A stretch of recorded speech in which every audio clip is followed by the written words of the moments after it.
Ilang araw lang naman matapos matalo ang San Antonio Spurs ng Minnesota Timberwolves last week, agad nga nila itong binawian sa kanilang naging rematch kahapon kung saan tinalo nila ito sa isa na namang napakadikit at napakainit na labanan. Buong game napaka-pisikal ng bakbakan sa laki ng mga manlalaro at dyan nga matindi pa dito, umabot pa sa labas ng court ang linitan ng San Antonio at Minnesota. Ayon sa naging pahayag ni Victor Wembanyama, balak talaga niyang bawian ng Minnesota, especially si Anthony Edwards, since 2 beses na nga silang tinatalo nito at hindi nga siya papayag na mawalis sila ngayong regular season. At mas lalo pang ang uminit ang bangayan ng magkabilang kuponan nang sabihin ni Anthony Edwards na sisiguraduhin nito na sila naman ang mananalo next game ngayong taon. Ang problema, since tapos na ang regular season series nila, posibleng sa darating na playoffs na sila muli magkatapat at iyan ang ating dapat abangan dahil gigil ngang makabawi si Anthony Edwards.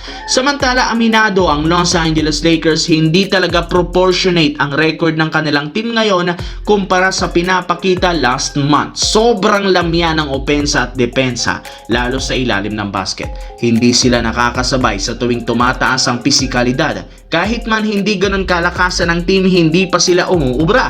Kaya eto mismo ang dahilan bakit mismo ang front office na ang nakikipag-initiate ng negosasyon sa ibang koponan para makagawa ng trade. In fact, isa sa mga teams na kinausap at personal na tinawagan ay ang Brooklyn Nets, since gusto nila ditong makuha ang matagal ng target ng 6'10" big man na si Day'Ron Sharpe. Nag-offer na rin naman sila ng trade package, kaya dyan pa lang at alam nating desidido si Rob Pelinka makuha ito sa lalong madaling panahon. Hindi na nga ito nagpatagal pa, since nangangailangan ng Lakers ngayon ng bagong sentro na magpapalakas ng kanilang front court at makakaputol sa sunod-sunod na talo at makakatulong kina Luka Doncic at LeBron James.